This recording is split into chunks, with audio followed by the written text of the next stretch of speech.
Bonjour à tous les membres de l'interrégion ainsi qu'à nos amis qui se joignent peut-être aussi à nous. Nous sommes très reconnaissants de pouvoir être avec vous aujourd'hui pour parler d'un sujet très important. Avant d'aborder ce thème, j'aimerais vous présenter quelques-uns de mes amis, collègues, disciples et compagnons de service. Commençons par les personnes qui participent à cette discussion. Voici Rudis Polanco, instructeur à la primaire de sa paroisse, où il enseigne la classe des enfants de 8 à 11 ans. Oui, oui, Elder Corbett. Très bien. Nous avons ensuite sœur Catherine Noëlla Lara, qui est instructrice à l'école du dimanche. Très bien. Puis sœur Lou Santana Mendes, instructrice au séminaire. Combien de jeunes avez-vous dans votre classe? En ce moment, une quinzaine de jeunes participent régulièrement Très bien. et ce nombre augmente au fur et à mesure. Excellent, c'est exactement ce que nous souhaitons. Nous avons également frère Juan Domingo Sanchez, un instructeur du Collège des Anciens dans sa paroisse. Très bien. Puis sœur Edmi Martinez Sanchez, instructrice à la Société de secours. Nous sommes réunis aujourd'hui pour tenir un conseil. Nous sommes reconnaissants des changements que la première présidence et le Collège des 12 apôtres ont apportés à toute l'Église. Lorsque j'ai J'ai entendu parler pour la première fois de ces changements concernant la deuxième heure de réunion. J'ai immédiatement pensé au neuvième article de foi. Qui peut le trouver rapidement? L'article de foi numéro 9. Pendant que quelqu'un le cherche, nous allons tenir un conseil de façon très naturelle, en discutant d'enseigner à la manière du Sauveur, plus particulièrement la troisième partie. Il s'agit de la suite de ce que nous avons entendu de notre président d'interrégion, Elder Valérie Cordon, dans la première partie, puis d'Elder Hugo Montoya dans la seconde partie. Qui a trouvé cet article? Oui, ma sœur. Le neuvième article de foi dit, nous croyons tout ce que Dieu a révélé, nous croyons ce qu'il révèle maintenant, et nous croyons qu'il révélera encore beaucoup de grandes choses et importantes concernant le royaume de Dieu. Très bien, merci. Nous souhaitons vous faire comprendre que ces changements apportés à la deuxième heure font partie de cette révélation continue. Quelle joie pour nous d'y prendre part. Comme nous l'avons entendu de la part d'Elder Cordon et d'Elder Montoya et de leur équipe, l'enseignement dans l'Église est toujours centré sur Jésus-Christ. Nous le savons cela. Nous enseignons sa doctrine et nous encourageons un apprentissage diligent chez nos élèves. Alors, commençons par là. Comment y parvenons-nous? Quels sont les principes enseignés dans le manuel enseigné à la manière du Sauveur?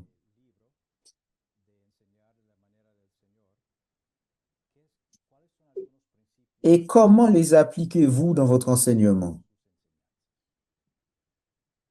Eh bien, je dirais que l'une des choses que j'aime le plus lorsqu'il s'agit d'enseigner en restant centré sur Jésus-Christ, c'est d'aimer les personnes que nous instruisons.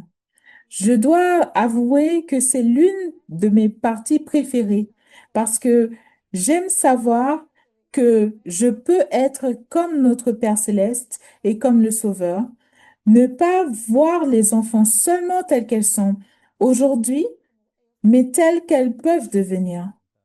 Très bien, Sœur Santana, vous l'avez très bien exprimé. Vous voulez ajouter quelque chose, Sœur Lara?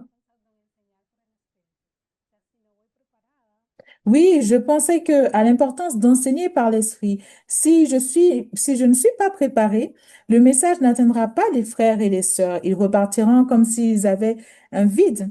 Je dois donc me préparer pendant la semaine, préparer la leçon, l'étude des Écritures, afin que lorsque je me présente devant eux, ils puissent recevoir l'Esprit de Dieu. Très bien. Et cette préparation, comment la faites-vous? Nous avons ici des instructeurs très expérimentés. Que faites-vous concrètement pour vous préparer? Parce qu'il existe parfois une tendance à dire, je connais déjà ce sujet, j'arriverai et nous en parlerons simplement. Ennemi. Oui, je suis quelqu'un de très timide, mais j'ai toujours aimé enseigner. J'ai toujours aimé cela. La prière est mon principal outil. J'essaye toujours de me préparer longtemps à l'avance. Quand je le fais, je me sens plus en confiance et je ressens aussi l'esprit. Je vois que tout se déroule naturellement. Je sais que parfois, en tant qu'instructeur, nous ne sommes pas suffisamment préparés à l'avance et la différence peut être évidente. Je peux témoigner que lorsque je prie et que je me prépare auparavant, tout se passe bien. Oui, tout à fait. Et cela se voit dans votre expérience. Nous, nous regardons ici un schéma qui illustre le rôle de l'instructeur. Et vous venez justement de mentionner chacun de ces principes. Quel bonheur de commencer par aimer ce que nous instruisons, enseigner par l'esprit, puis nous centrer sur le Christ et sur sa doctrine. En parlant d'amour, la présidente générale des jeunes filles, Émilie Bell Freeman, était parmi nous dans l'interrégion il y a quelques mois. Elle a raconté une expérience vécue lorsqu'elle conseillait la première présidence au sujet de ces changements concernant la deuxième heure de réunion. Le prophète lui a demandé, comment pouvons-nous favoriser au mieux l'influence du Saint-Esprit chez tous les élèves? Elle a répondu, pour ma part, j'aime commencer immédiatement par les Écritures.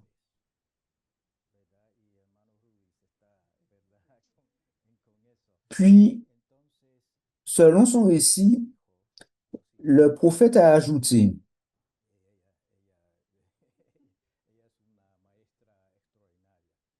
oui, et l'une des meilleures façons d'inviter le Saint-Esprit auprès des élèves est de leur dire combien nous les aimons.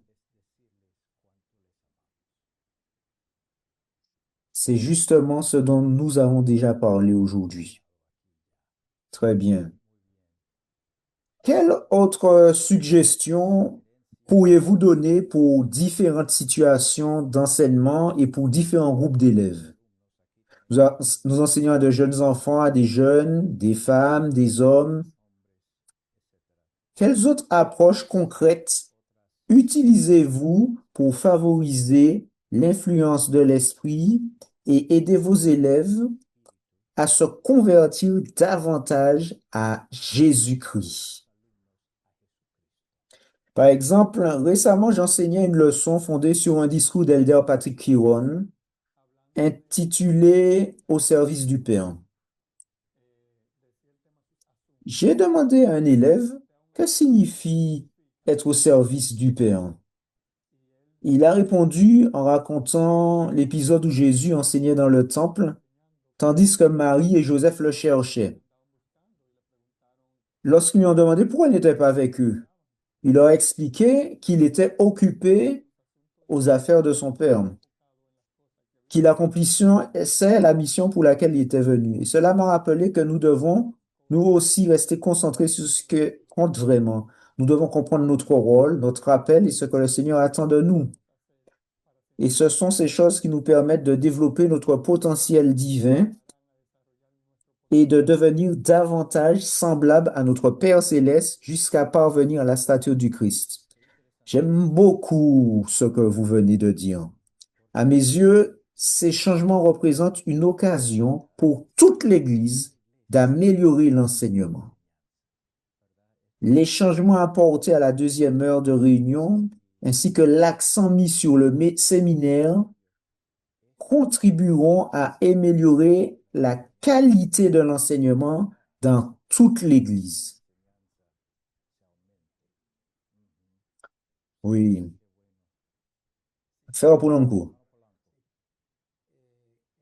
En tant qu'instructeur à la primaire, j'ai le privilège chaque semaine d'être instruit par les enfants. Ce que nous faisons avec eux, c'est que nous leur donnons l'occasion de parler des Écritures et des expériences qu'ils ont vécues chez eux avec leurs parents en étudiant la leçon. Et c'est merveilleux de voir comment l'esprit agit lorsque des enfants de 8 à 11 ans ont l'occasion de et la capacité d'enseigner la doctrine d'une manière très simple, tout en faisant part de vérités doctrinales qui nous édifient spirituellement. Je disais à mes collègues que ce sont les enfants qui m'instruisent, parce qu'ils ont cette capacité d'enseigner de très grands principes en peu de mots. Ainsi, le fait de nous concentrer directement sur les Écritures et d'enseigner les principes qu'elles contiennent nous aide en tant qu'instructeurs à préparer ces enfants à connaître l'Évangile et à progresser en lui. C'est très intéressant que vous le mentionniez parce que le manuel enseigné à la manière du Sauveur contient un canevas de préparation. Et c'est très intéressant. Il contient beaucoup d'aides pratiques, d'exemples et de suggestions. Même moi qui enseigne dans l'Église depuis de nombreuses années, depuis des décennies, j'y ai trouvé des choses que je pouvais immédiatement améliorer et je les ai adoptées. Exemple de plan de leçon. Ce tableau peut vous aider à réfléchir aux passages d'écriture, aux questions et à la documentation supplémentaire que vous utiliserez pour aider les apprenants à mieux comprendre chaque principe ou point de doctrine que vous allez enseigner. Notez chaque principe ou point de doctrine et la documentation que vous utiliserez. Il y a donc plusieurs choses de ce genre que nous pouvons faire dans notre préparation, sachant qu'avec moins de temps, nous devons être encore mieux préparés et aussi inciter nos élèves à se préparer chez eux à l'avance. Suggestions tenant compte de la diversité des cadres d'enseignement et des apprenants. Les principes de l'enseignement à la manière du Sauveur peuvent s'appliquer à toutes les occasions d'instruire, au foyer, à l'église et ailleurs. Cependant, chaque occasion s'accompagne d'une situation unique. Cette section donne des suggestions supplémentaires spécifiques aux différents apprenants et cadres d'enseignement. Comment faites-vous cela? Eh bien, rapidement, dans ma classe d'enfants, par exemple, chacun d'eux a une tâche qui lui est attribuée. Et l'une des filles de la classe est chargée d'informer les autres enfants de la leçon de la semaine suivante. Alors, très simplement, nous demandons aux enfants, lorsqu'ils rentrent chez eux, pendant la soirée au foyer ou à un autre moment, de demander à leurs parents d'étudier la leçon avec eux. Et cela a été incroyable. Les enfants arrivent toujours préparés, toujours. Frère, votre vision correspond à celle de la première présidence, parce que l'enseignement commence au foyer. Exactement. D'autres commentaires? Oui, ma sœur. L'une des choses que nous faisons au séminaire et qui est pratiquement devenue une méthode pour nous, c'est que le premier jour de la semaine, lors de notre première leçon, nous faisons un aperçu de toute la semaine. En tant qu'instructeur, nous expliquons aux jeunes ce que nous allons étudier pendant la semaine. Mais il y a aussi quelque chose que j'aime beaucoup. C'est une activité qui favorise l'apprentissage diligent des élèves. À la fin de la leçon du jour, je leur donne une tâche, généralement pour le lendemain. Et c'est la première chose que nous abordons après la pensée spirituelle, n'est-ce pas? C'est vraiment la première chose que nous faisons. Par exemple, lorsque cela peut être aussi simple que de le dire,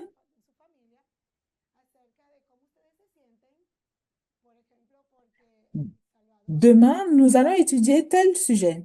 J'aimerais donc que vous parliez avec quelqu'un de chez vous, dans votre famille, de ce que vous ressentez, parce que le Seigneur a vécu telle expérience, a fait telle ou telle chose. Nous pouvons donc prendre n'importe quel exemple de la vie du Sauveur et leur demander comment ils peuvent le reconnaître dans leur propre vie, puis leur demander d'en parler avec un membre de leur famille et de leurs amis.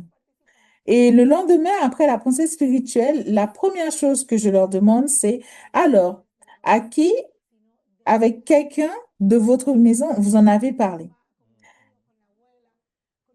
Et là, ils répondent tous, moi, moi, moi. Tout le monde veut participer. Exactement. Vous avez mentionné deux choses que je voudrais souligner. Premièrement, suivre l'exemple de Jésus-Christ. C'est ce que nous essayons tous de faire, n'est-ce pas? Mais il y a aussi une autre chose. Aider les élèves eux-mêmes à participer, à faire quelque chose. L'une des choses que je crois avoir apprises de ce changement concernant la deuxième heure, c'est que l'Église ressemble désormais davantage à une clinique et moins à une université. C'est moins académique et davantage axé sur la mise en pratique. Donc, avec 25 minutes, nous cherchons des façons d'y parvenir. Nous avons beaucoup parlé des enfants, des jeunes. Comment pouvons-nous aider les adultes à progresser de la meilleure manière possible?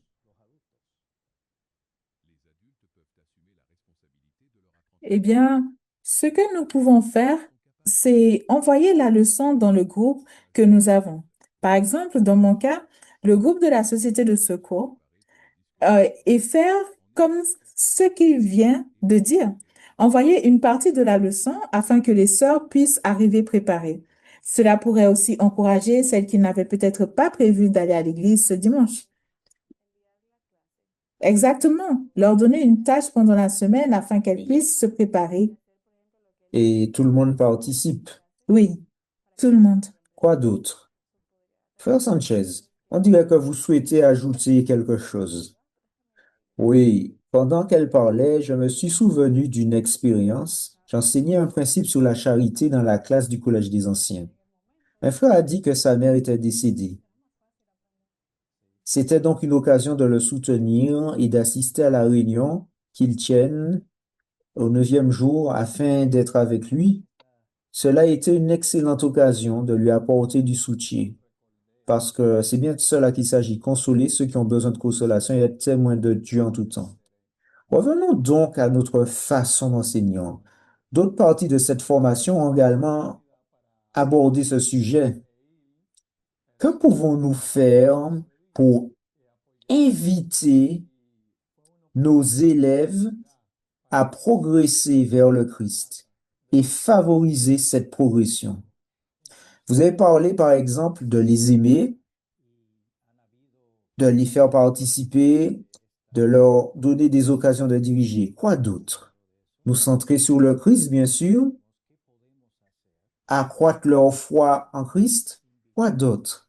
Quelles mesures pratiques pouvons-nous prendre en tant qu'instructeurs pour aider nos élèves à progresser vers le Christ? L'une des choses que j'aime faire et que j'ai apprises en tant qu'instructrice au séminaire, c'est de tirer parti de chaque récit. Lorsque nous étudions les Écritures, elles sont remplies de récits. Et c'est très bien. Mais quel que soit le récit que nous étudions, je cherche toujours une manière de leur demander ce que nous pouvons y apprendre au sujet d'un attribut ou d'une caractéristique de Jésus-Christ. Nous pouvons toujours trouver dans le récit quelque chose qui nous aide à devenir davantage semblable à Jésus-Christ. Les Écritures elles-mêmes nous posent la question, quelle sorte d'homme devriez-vous être? Et j'aime toujours poser cette question aux jeunes afin qu'ils me répondent tel que je suis. Parce que c'est bien cela que nous nous appelons à être.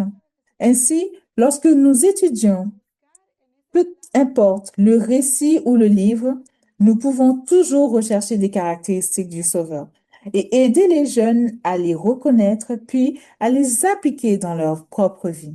Et j'ai appris récemment quelque chose d'autre. Imaginons par exemple que nous parlions de la miséricorde du Sauveur et que l'un de mes élèves dise, mais moi, je manque de miséricorde. Je ne suis pas miséricordieux. Donc, je ne ressemble pas au Sauveur. C'est alors une occasion et un défi. Cela signifie que je suis appelé à devenir miséricordieux, tout comme le Sauveur l'a été. Et c'est cette partie de l'enseignement que j'aime, que j'apprécie beaucoup. C'est une merveilleuse application de ce principe. Avez-vous des exemples d'élèves qui, après avoir suivi ce modèle, ont mis un principe en pratique, puis sont revenus pour raconter leur expérience? Ou quelque chose que vous avez remarqué, peut-être qu'un élève vous a dit, ah, j'ai fait cela cette semaine. Quelque chose que vous avez vu dans leur comportement, leur exemple en lien avec les principes que nous avons appliqués dans notre enseignement. Eh bien, oui, j'ai un exemple Que vous avez concernant mes sorti élèves. tout à l'heure. Oui, j'aime beaucoup le séminaire. J'aime vraiment cela. J'aime travailler avec les jeunes. Je trouve que c'est une grande bénédiction et j'espère que cela continuera de l'être. Par exemple, les jeunes ont souvent tendance à fonctionner ainsi. Toi, tu es mon ami avec celui-ci, mais pas juste avec l'autre. Au fil des cours, j'ai vu qu'ils devenaient plus compatissants. Ils s'intégraient davantage les uns aux autres. Même s'il y avait, par exemple, deux jeunes qui étaient toujours ensemble, maintenant elles vont davantage vers les autres. Et cela me plaît parce que cela montre qu'ils se servent les uns les autres. Ils font preuve de compassion. Si par exemple j'ai quelque chose et que toi tu ne l'as pas, alors je viens vers toi. Et ainsi, nous l'avons tous les deux. J'aime beaucoup cette partie parce qu'ils peuvent progresser et devenir davantage semblables au Sauveur. C'est bien ce que le Sauveur est venu faire, n'est-ce pas? Nous unir à l'Évangile. Et j'aime beaucoup la manière dont vous le remarquez. Nous pouvons aussi faire cela avec les élèves. Nous pouvons leur dire, ah, c'est merveilleux que tu aies fait cela.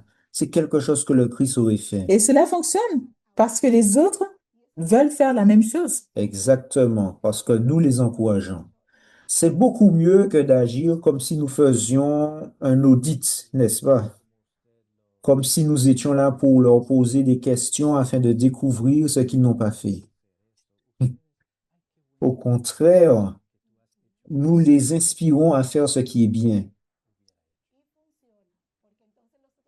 Frère Polanco, dans les leçons de la primaire, par exemple, il y a toujours une partie qui invite les enfants à étudier ou à lire les Écritures.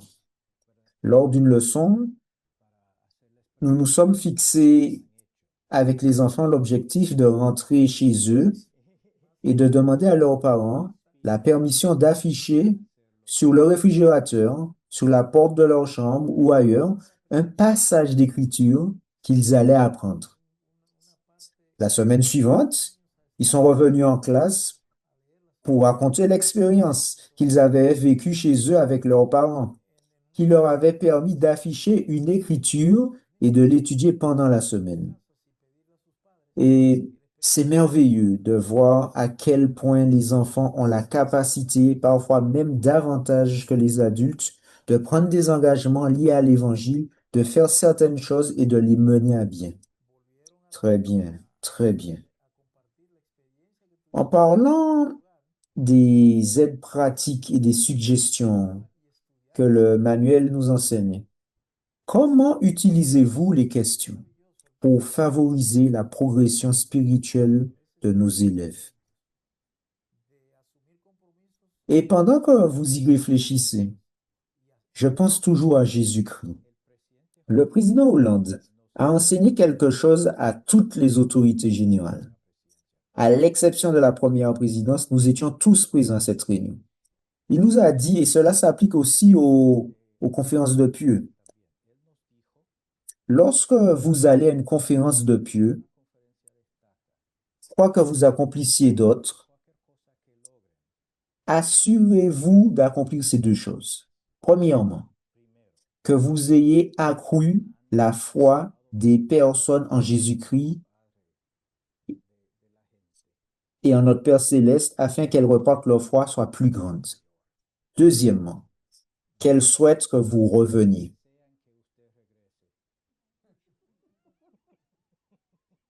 Et cela s'applique à nous tous.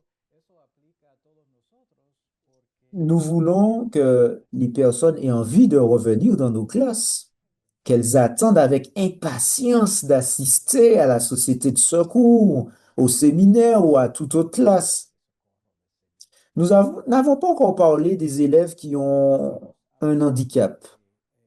Je ne sais pas si certains d'entre vous ont des élèves qui vivent avec ce type de situation. Instruire les personnes ayant un handicap. Aider chaque personne à se développer et à progresser. Joseph Smith a enseigné. Tous les intellects et tous les esprits que Dieu a jamais envoyés dans le monde sont susceptibles de progresser. Partez du principe que tous les enfants de Dieu sont capables d'accroître leurs connaissances et de progresser. Demandez au Seigneur de vous aider à savoir comment aider chaque personne. Il existe beaucoup de cas différents, mais, mais qu'avez-vous fait? Quelle a été votre expérience pour être attentif à leurs besoins?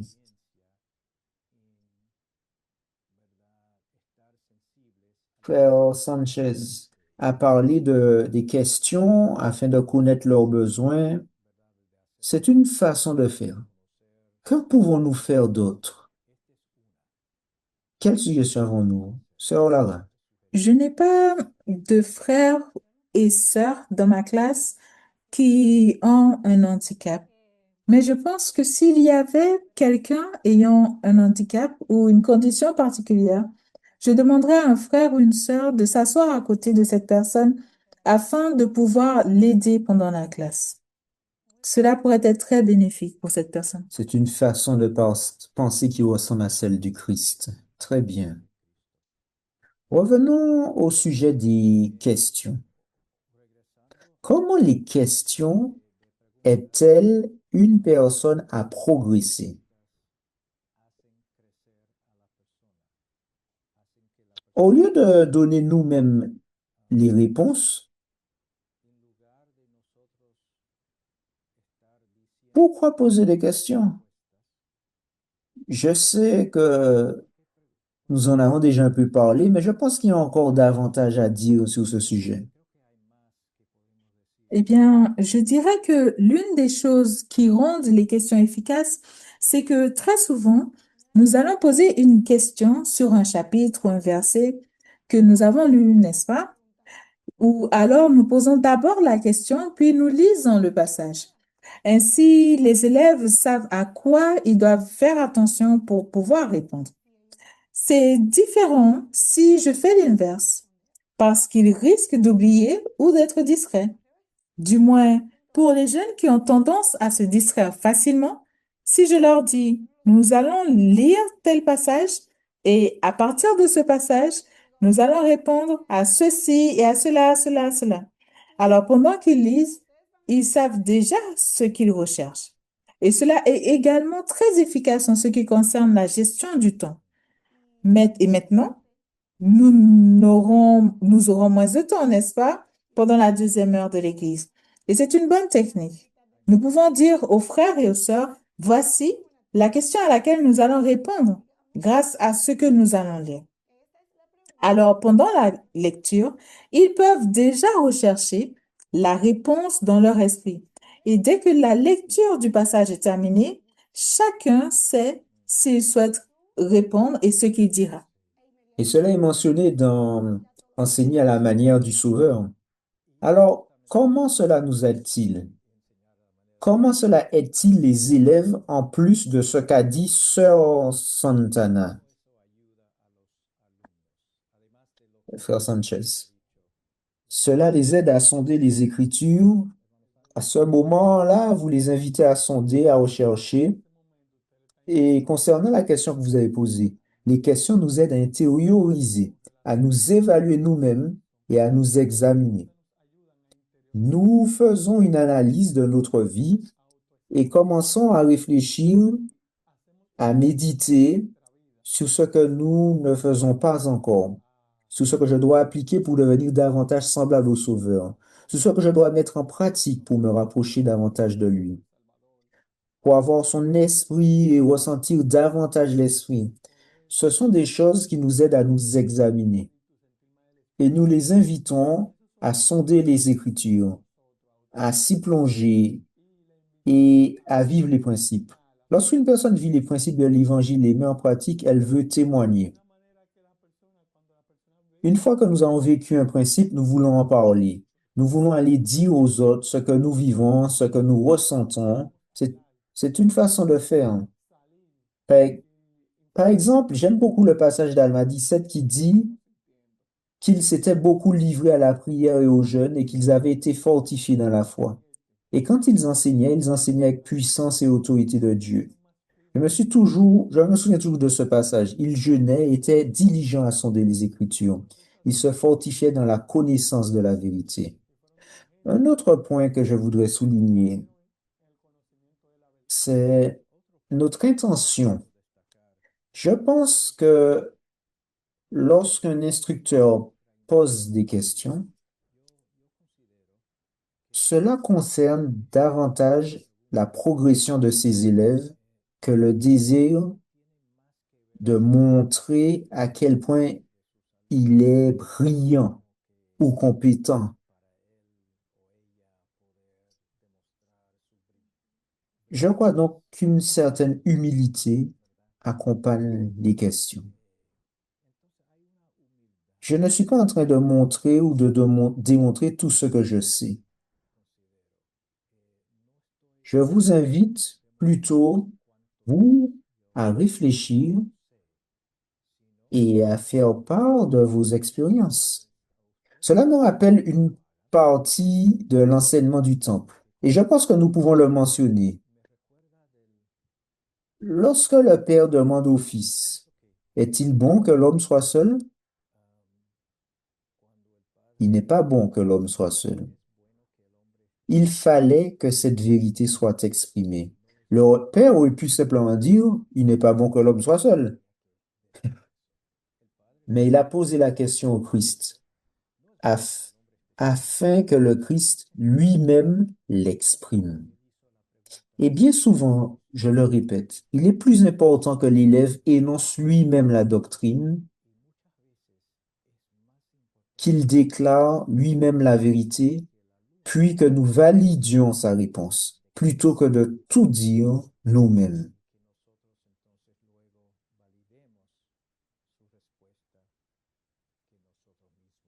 De cette manière, nous favorisons également l'autonomie spirituelle. Ils ne dépendent pas de nous pour exprimer la vérité, ils nous accordent par une importance qui dépasserait ce qui convient. Il y a vraiment tant de trésors dans ce manuel. En tant que présidence d'interrégion, nous espérons que tous les instructeurs de toute l'interrégion profiteront pleinement de ce manuel. Il est puissant, il contient des enseignements de nombreux prophètes et apôtres. J'étais moi-même présent lorsque le président Hugdorf a donné son message au sujet de ce manuel, enseigné à la manière du Sauveur. Et ce fut une expérience remarquable. C'était extraordinaire d'entendre cet apôtre puissant nous enseigner comment enseigner. Alors, qu'avez-vous remarqué? Quels principes ou quelles pratiques ont été utilisés dans ce conseil, même dans cette discussion? centrer entièrement notre enseignement sur la doctrine du Christ lorsque nous instruisons nos élèves. Et l'une des choses importantes concernant les questions, c'est que lorsque nous en posons, nous permettons aux élèves de se mettre à la place des personnes dont parlent les Écritures, afin de mieux les comprendre et aussi de pouvoir les expliquer. Grâce à ce conseil, j'ai donc appris ce principe important, si l'on peut dire, celui de l'occasion que nous avons de délibérer ensemble pour savoir quoi enseigner et comment l'enseigner. Et maintenant, brièvement, qu'allez-vous faire? Qu'allez-vous retenir de tout cela? Quelles pratiques allez-vous mettre en œuvre ou intégrer à votre enseignement? Posez davantage de questions. Très bien, très bien, très bien. Qui d'autre? Eh bien, la partie qui consiste à favoriser l'apprentissage diligent de nos élèves, c'est quelque chose que j'aime beaucoup. Et surtout, même si au séminaire, nous ne disposons que de 45 minutes chaque jour, n'est-ce pas? Je vois bien qu'avec les changements qui vont arriver concernant la deuxième heure du dimanche dans les classes dominicales, cette partie qui consiste à favoriser un apprentissage diligent devient essentielle parce que cela inviterait chaque élève à agir par lui-même et à arriver préparé en classe. Cela aidera à utiliser efficacement le temps, qui est déjà court d'ailleurs, et à tirer le meilleur parti possible de l'enseignement. Et ainsi, nous pourrons réellement nous concentrer sur les enseignements purs de la doctrine de l'évangile de Jésus-Christ. Et Et j'espère que dans l'auditoire, vous réfléchissez vous aussi à cette question. Qu'est-ce que je vais retenir de ce conseil, de cette conversation, pour l'appliquer à mon enseignement et à ma manière d'être? Qui d'autre? Sœur Lara. oui, ce que je retiens, c'est que nous sommes tous importants, que chacun compte lors d'une leçon, quel que soit notre âge. Le fait d'arriver préparé et d'enseigner à ce groupe de personnes qui attendent, comment dire, cette expérience, cette information, cet enseignement, cela a une grande valeur. Pourquoi? Parce que notre Père Céleste nous voit, quel que soit notre âge, que nous soyons enfants, jeunes ou âgés, que nous ayons un handicap ou un problème de santé.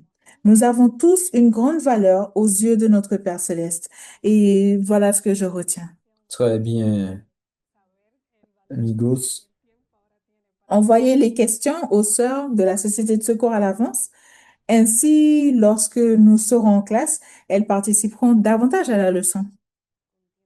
Merveilleux. Excellent. Améliorera certainement la classe. Je suis sûr déjà qu'elle est très bonne. Frère Sanchez. Oui, pendant que vous parliez, je pensais à une partie d'une leçon où j'avais invité les élèves à demander l'aide de notre Père Céleste, comme Moroni nous y invite. Priez le Père de toute l'énergie de votre cœur afin d'être rempli de cet amour. Et pas seulement de demander à recevoir davantage d'amour. S'ils éprouvent des difficultés à appliquer un principe, ils peuvent également demander de l'aide. S'ils ont besoin davantage de patience, qu'ils la demandent à notre Père Céleste, qu'il lui demande son aide. Son aide est infinie. Très bien. Merci beaucoup. Merci à chacun de vous d'avoir passé ce temps si précieux avec nous.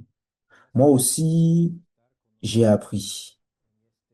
Je je vais notamment retenir l'importance des questions. J'aime également l'idée que les instructeurs gardent à l'esprit le nom de leurs élèves, qu'ils les utilisent, qu'ils apprennent à les connaître, et ainsi de suite. Et je le répète, que cela ressemble davantage à une clinique, n'est-ce pas? Il y a des choses concrètes que nous pouvons faire, des pratiques qui aident les personnes, plutôt que de faire de la classe simplement une université, quelque chose de purement académique où l'objectif serait seulement d'en savoir davantage ou d'accumuler davantage de connaissances. Non, il s'agit de mettre davantage en pratique ce que nous faisons. Merci beaucoup à tous. Ensemble, nous témoignons au nom du Seigneur que l'enseignement dans l'Église de Jésus-Christ des saints des derniers jours vient de Jésus-Christ, vient de Dieu. Et que tant que nous continuerons à améliorer notre manière d'enseigner, le Seigneur nous bénira et bénira nos élèves. Au nom de Jésus-Christ. Amen. Amen. De enseñar, el Señor nos va a bendecir y va a bendecir nuestros alumnos. En el nombre de Cristo. Amén. Amen.